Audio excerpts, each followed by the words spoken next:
सभी को जय श्री कृष्णा, राधे राधे। तो आज एक ऐसी लीला कथा सुनाएंगे जिसके माध्यम से आपको ये पता चलेगा कि लड्डू गोपाल को कैसे उठाना चाहिए, कैसे उनको स्नान कराना चाहिए, क्या तरीका सही है।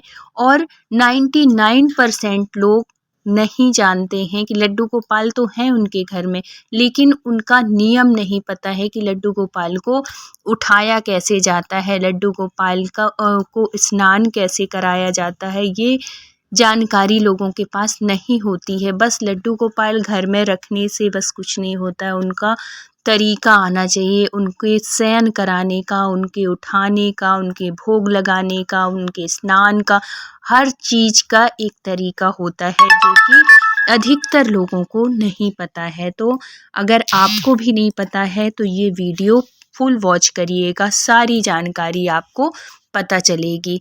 तो एक सत्य लीला कथा के माध्यम से हम ये जानेंगे कि लड्डू गोपाल के उठाने का सही तरीका क्या है, क्योंकि बहुत से ऐसे भक्त हैं जिनके घर में लड्डू गोपाल हैं पर उनको सही तरीका नहीं आता है। तो आप श्रवण करिएगा इस लीला कथा के माध्यम से। तो रेखा जी शेयर करती हैं ये सत्य लीला कथा। उनके पड़ोस में अभी अभी लड्डू गोपाल की सेवा स्वीकार किए हैं वो लोग जो उनके पड़ोसी हैं। और ये जो रेखा जी हैं, रेखा जी को बहुत वर्ष हो गए हैं लड्डू गोपाल की सेवा करते हुए। उनको सारे नियम पता हैं, सब कुछ पता है कैसे क्या किया जाता है लड्डू गोपाल की सेवा में। लेकिन वो जो पड़ोसी थे उनको ये सारे नियम नहीं पता थे। और इतनी जल्दी लड्डू गोपाल की सेवा के नियम हमें नहीं पता होते हैं, धीरे धीरे ही हमें सारी जानकारी के बारे में पता चलता है। और एक बात बोलूं, अगर आप लड्डू गोपाल को अपने घर में सेवा लेना चाहते हैं, वो आप लड्डू गोपाल को अपने घर लाना चाहते हैं, तो सबसे पहले आप उनके बारे में सारी जानकारी ले लीजिए, क्योंकि हमसे ना जाने अनजाने बहुत त्रुटियां ऐसी हो जाती हैं जो जिसकी वजह से लड्डू गोपाल जो है हमारी सेवा स्वीकार नहीं करते। इसलिए पहले सारी जानकारी आप ले लीजिए, उसके बाद आप अपने घर में लड्डू गोपाल लाइए। और लड्डू गोपाल लाएंगे क्या आप, वो तो जब उनकी कृपा होती है ना तभी आपके घर आते हैं, नहीं तो आप कितने वर्षों से भी आप सोच लें आप लड्डू गोपाल को नहीं ला सकते, वो आपके घर नहीं आते हैं। और ये उन्हीं के घर आते हैं जिसको कि सिर्फ ये नहीं कि एक बार चाहत हुई और आ गई, जब वो वर्षों से सालों से वो जब लड्डू गोपाल के लिए तड़फते हैं, तड़फ होती है उनके लिए लाने की, उनके घर में विराजित करने की, तब कहीं जाके वो आपकी उस भाव को समझते हैं और वो आपके घर में स्वयं आते हैं। तो ऐसे ही था इनके घर में। इनकी जो पड़ोसन थी रेखा जी की, वो बहुत दिनों से चाह रही थी, क्योंकि देखिए एक बात बताएं, संगत का भी ना बहुत असर होता है। और ये जो थी रेखा जी थी वो पड़ोस में ही रहती थी, तो ये लड्डू गोपाल की सेवा करती थी। और ये ना कभी कभार अपने लड्डू गोपाल को बढ़िया सुंदर सा श्रृंगार करके स्टेटस में भी लगाती थी, फ़ोन में भी लगाती थी, रील डालती थी। तो इससे भी ना उनको बड़ा मन करता था जब ये देखती थी अब इनके घर लड्डू गोपाल को बड़े सुंदर से सजे हुए। बहुत बार क्या होता है कि हम देख के भी बहुत सी चीज़ें हमारे मन में आती हैं, और जब संगत अच्छी होती है, जब संगत इस तरीके की होती है ना, तो कोई ना भी चाहे तो हमारे जो विचार हैं वो विचार भक्ति में हो जाते हैं। रेखा जी हमेशा उनसे बात करती तो अपने लाला की, अपने कन्हैया की कुछ ना कुछ चर्चाएं, कुछ ना कुछ अनुभूति, उनको जो स्वप्न आते थे। वैसे एक बात बताऊं, स्वप्न के ना स्वप्न की जो बातें होती हैं वो किसी से शेयर नहीं की जाती हैं। स्वप्न अगर आपको लड्डू गोपाल का स्वप्न आता है, कुछ ऐसा होता है ना, तो आप गुप्त रखिए, उन्हीं तक रखिए, क्योंकि अगर आप शेयर करने लगोगे तो फिर आपको वो अनुभूति नहीं होती है। वो फिर स्वप्न बहुत टाइम के बाद फिर आते हैं। अगर आपको आ रहे हैं हफ्ते में, 10 दिन में, 15 दिन में, ऐसे अगर आपको कन्हैया जी, पहली बात तो कन्हैया जी का स्वप्न आना, भगवान के दर्शन होना बहुत बड़ी बात होती है, बहुत बड़ी बात होती है। ये समझो कि आपको आपके घर में साक्षात बिहारी जी हैं। अगर आपको स्वप्न में दर्शन दे रहे हैं, आपके लड्डू गोपाल आपको दिख रहे हैं, तो बिहारी जी की बहुत ही कृपा समझिए, अपने लड्डू गोपाल की बहुत कृपा समझिए। तो क्या हुआ था कि ये जो पड़ोसन थी उनकी बहुत इच्छा थी बहुत वर्षों से, फिर वो वृंदावन जाती हैं और वहाँ से लड्डू गोपाल ले आती हैं। अब ले तो आती हैं लेकिन इनको बहुत सी ऐसी जानकारी होती हैं जो कि नहीं पता होती है। तो जो हमारे कन्हैया होते हैं ना, वो किसी न किसी माध्यम से हम तक वो जानकारी पहुँचाते हैं। क्या होता है कि जब वो लेके आती हैं बहुत धूम-धाम से, बहुत घर में कीर्तन रखती हैं उनके स्वागत के लिए, और है तो बहुत अच्छे से, मतलब जितना उनसे अच्छे से अच्छा हो सका उतना उन्होंने किया उनके स्वागत के लिए। उनके वो जब आए थे लड्डू गोपाल, तो बहुत बहुत ही अच्छे से सब कुछ किया। बहुत खुश थे सब लोग, घर परिवार के लोग। खुशियाँ भी समझो कि जब कन्हैया हमारे घर आते हैं ना, तो खुशियाँ भी आने लगती हैं, क्योंकि हमारे कन्हैया के साथ साथ माँ भगवती भी आती हैं। हमारे कन्हैया के साथ साथ माता लक्ष्मी जी का भी वास हमारे घर में होता है, क्योंकि जहाँ नारायण होंगे वहाँ लक्ष्मी जी तो हमेशा ही होती हैं। तो जिस घर में भी कन्हैया हैं उसके घर में लक्ष्मी जी हमेशा रहती हैं। इस बात को आप हमेशा याद रखिए। तो उसके लिए भी आपको कुछ करना होता है, कुछ कर्म करने होते हैं। अपने विचार अच्छे रखिए, अपने घर को साफ सुथरा रखिए, क्योंकि हमारे घर में लक्ष्मी का वास होता है, और जहाँ लक्ष्मी का वास होता है वहाँ अपने आप ही सुख समृद्धि आने लगती है।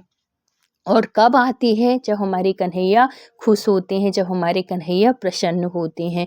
तो ये इनको ना अभी अभी ये लेके आई थी, तो इनको ज़्यादा जानकारी नहीं थी सेवा की। अब ये शुरू शुरू में तो बहुत ही अच्छे से सब कुछ करती हैं, स्नान ध्यान सब कुछ, लेकिन इनको तरीका नहीं पता था कि क्या कैसे किया जाता है। वो तरीका अधिकांश लोगों को नहीं पता होता। इन्होंने सब कुछ अपने कन्हैया के लिए लाई थी। पलंग, जो छोटे छोटे से पलंग आते हैं वो भी लाई थी, मच्छरदानी लाई थी, सब कुछ, मतलब जो जो भाव होता है एक भक्त का, सब वो करने की कोशिश की। लेकिन इनको ये जैसे ये रात में सुलाती थी, ठीक है, तो सुलाना कैसे है? एक हम भाव के साथ सुलाते हैं, बड़े प्यार से कन्हैया को जो दिन में जो वस्त्र पहनाते हैं ना, जो भक्त होते हैं जो बहुत दिनों से सेवा कर रहे हैं लड्डू गोपाल की, उनको ये बात पता होती है। जो हम दिन में वस्त्र पहनाते हैं, उनका श्रृंगार करते हैं, उनको पगड़ी लगाते हैं, मुकुट पहनाते हैं, सब कुछ वो करते हैं। तो हम ऐसे ही तो नहीं भगवान को सुलाते ना। रात में जब हो जाती है तो उनके वस्त्र चेंज करते हैं, रात में उनको मुलायम मुलायम वस्त्र पहनाते हैं, पगड़ी लगी है, पैच लगे, सब कुछ हटाते हैं, और बिल्कुल कि उनको किसी भी, जब वो सोएं तो उनको कुछ भी ना गड़े, बिल्कुल इतने मुलायम से अच्छे से गद्दा बिछाते हैं, उसमें चद्दर जो भी व्यवस्था है आपके पास अच्छे से बिछाते हैं, और फिर हम उनको सुलाते हैं। लेकिन रेखा जी को ना ये जानकारी नहीं थी। ये जो सुबह पहना देती थी कपड़े, सुलाती तो थी, लेकिन जो सुबह कपड़े पहनाती थी वो वस्त्र चेंज नहीं करती थी, और उसी में उनको सुला देती थी, जो कि ऐसा नहीं करना चाहिए। एक गलती तो ये हो गई। और अब दूसरी गलती क्या हुई कि जब ये सुबह उठा, और ऐसा आप लोग भी बिल्कुल मत किया करिए, जब रात में जो दिन भर के कपड़े रहते हैं उनको उतारिए, उनके मुकुट लगाए हैं उनको उठाइए, सब कुछ उतारिए अच्छे से। फिर अगर ठंड का टाइम है तो उनको गर्म कपड़े पहनाए, और गर्म मौसम के हिसाब से ही हम अपने कन्हैया को ना वस्त्र पहनाते हैं। अगर ठंड है तो उनको उलन कपड़े पहनाइए, गर्मी है तो उनको अच्छे कॉटन के कपड़े पहनाइए, उसी हिसाब से आप गद्दा बिछाइए। अगर ठंड का टाइम है तो उनको रजाई और गरम कपड़े की व्यवस्था करिए, गरम वो जो बिछाने के लिए उसकी व्यवस्था करिए। फिर उसमें अपने ब्लैंकेट छोटे छोटे से कन्हैया के आते हैं, आजकल तो हर एक चीज़ की सुविधा है, वो बिछाइए, रजाई ओढ़ाइए, मतलब एक भाव के साथ। ये नहीं काम के जैसे नहीं कि ये भी एक काम है, ऐसे बिल्कुल मत करिए। तो इनको ये सब सारी जान देखो, धीरे धीरे ही भाव आता है, एकदम से नहीं आता।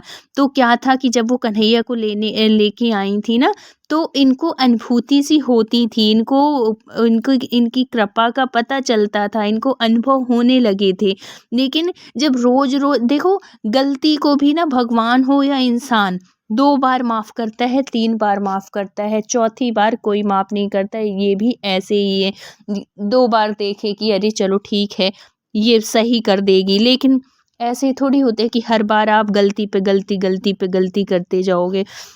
ऐसे ही सुला देती थीं और ऐसे ही उठाने में भी गलती करती थी। उठाती कैसे थी कि जैसे अधिकतर लोग 99% ऐसे लोग गलती करते हैं। जैसे ही हम सुबह भगवान को उठाते हैं, उठा के और सीधे बिठाल दिए, ऐसे बिल्कुल नहीं करना चाहिए। सबसे पहले आप उठाने जाओ उनको, उनको प्यार से उनके माथे में, उनके पीठ में अच्छे से अच्छे ऊपर उनके हाथ, जैसे हम वो करते हैं ना छोटे बच्चे को सहलाते हैं, बेटा उठ जाओ बेटा, ऐसे वो करके वैसे ही अपने कान्हा का जो भी आप नाम रखे हो उनको अच्छे से सहलाते हुए प्यार से उनको थप जैसे थपकी होती है ना वो देते हुए पहले उनको उठाने से पहले उनको 3 बार ताली बजाइए।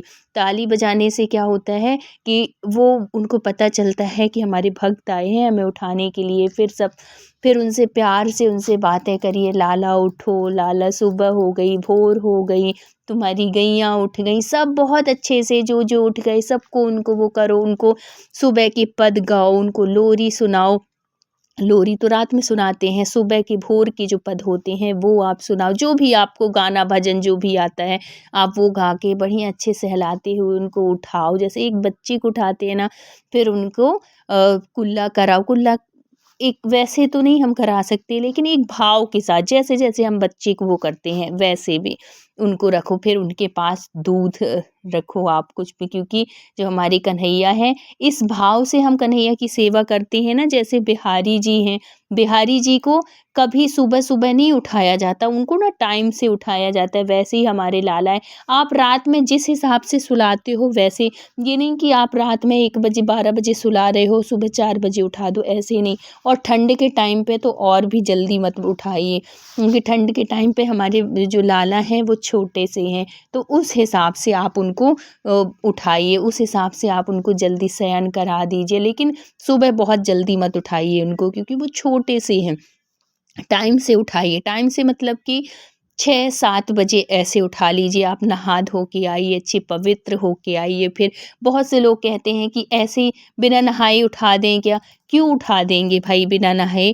आप अच्छे से स्नान कर लीजिए, पवित्र हो जाइए, फिर आप भगवान के पास आओ, फिर आप उनको उठाओ। आप चाहे किस भी रूप में मान रहे हों, लेकिन बिना नहाए धोए नहीं, बिना पवित्र हुए आप उनके पास मत आओ। कोई मजबूरी है, कोई ऐसी स्थिति है कि घर में कोई नहीं है, आप बीमार हैं, आप नहीं कर सकते, तब बात दूसरी है। लेकिन आप स्वस्थ हैं, आप नहा धो सकते हो, आप सब कुछ कर सकते हो, तो फिर ऐसे में नहीं। आप पहले नहा धो लीजिए, पवित्र हो जाइए, फिर आओ, फिर आप उठाओ और उनको पहले दूध पिलाओ। फिर थोड़ी देर उनको बैठने दो और फिर उसके बाद स्नान कराओ। अधिकतर लोग क्या करते हैं, उठाए नहीं, एकदम से उठाए उनको, बिठा ले और सीधे जल का पात्र लाए और सीधे स्नान करा दिए और रख दिए। मतलब उनको फिर कपड़े पहनाए और फिर कहीं जाके जब वो बैठे हैं इंतज़ार कर रहे हैं, फिर कहीं जाके उनको भोग मिल रहा है। ऐसे नहीं, सबसे पहले सुबह आप उठती हैं ना, उतनी टाइम ही आप उनको भोग लगा दो। फिर उसके बाद नहलाओ थोड़ी आराम से, थोड़ी देर उनको बैठने दो। फिर बाद में स्नान कराने के बाद फिर आप दोबारा उनको कुछ खाने के लिए रखो, एक बच्चे के भाव के जैसे।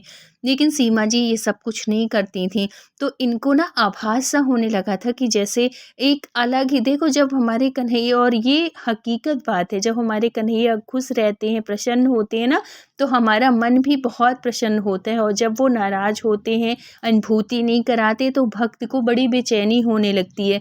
तो ऐसी कुछ बात हुई, तो इन्होंने अपनी पड़ोसन मतलब इनको बताया, रेखा जी को, कि ऐसा मुझे ना अच्छा, मतलब जब आए थे तब तो मुझे अंदर से बहुत अच्छी फीलिंग आती थी, लेकिन अब कुछ दिनों से ना मुझे अच्छा सा नहीं लग रहा है, अजीब सा लगता है अंदर से, और वो वैसी वाली खुशी नहीं लगती, और ना ही वैसी खुशी मेरे कन्हैया के चेहरे पे दिखती है। बड़ा वैसा चेहरे में वो भाव नहीं मिलते हैं मुझे। तो फिर बाद में पूछती हैं, ये पड़ोसन पूछती हैं रेखा जी से कि क्या कुछ, मैं ऐसा तो नहीं कि कुछ त्रुटि हो रही हो, कुछ गलती हो रही हो। फिर रेखा जी पूछती हैं कि आप कैसे क्या करते हो, रूटीन बताओ। फिर जब वो बताती हैं तो उनको जो जो कुछ गलती समझ में आती है वो सारी बातें बताती हैं, कि कन्हैया जी को सुबह उठाने से लेके रात्रि के शयन तक की सारी बात जब बताती हैं ना, तो उनको अपनी गलती का एहसास होता है कि हाँ, मैं यहाँ पे गलती कर रही थी, कि सुबह उठाने में कैसे उठाया जाता है, पहले भोग लगाया जाता है, फिर स्नान कराओ, फिर उनको खाने के लिए रखो, फिर थोड़ी देर के लिए जब दोपहर हो जाती है ना, तब थोड़ी-सा उनको शयन करा दो, फिर दोपहर का उनको भोग रखो। मतलब एक बच्चे हैं वो छोटे से, तो उनको थोड़ी-थोड़ी देर में आप खिलाते-पिलाते रहो। कभी कुछ चाहते हो तो कभी चॉकलेट, मतलब एक बच्चे के भाव में आप उनकी रखो, फल-फूल काट के रख दो। दूध, मेवा, मिठाई जो भी आपके पास है, वो आप उनको भोग लगाओ, ऐसे करके एक भाव के साथ। जब तक आपके कन्हैया से भाव नहीं मिलेगा, तब तक वो अनुभूति नहीं कराएँगे। जब आपका और आपके कन्हैया का भाव मिल जाएगा ना, तो आपको स्वप्न में भी दर्शन देंगे और आपको अनुभूति भी कराएँगे। इसलिए इस बात का विशेष ध्यान रखिएगा। तो अगर वीडियो अच्छा लगा हो तो please like, share and subscribe करिएगा।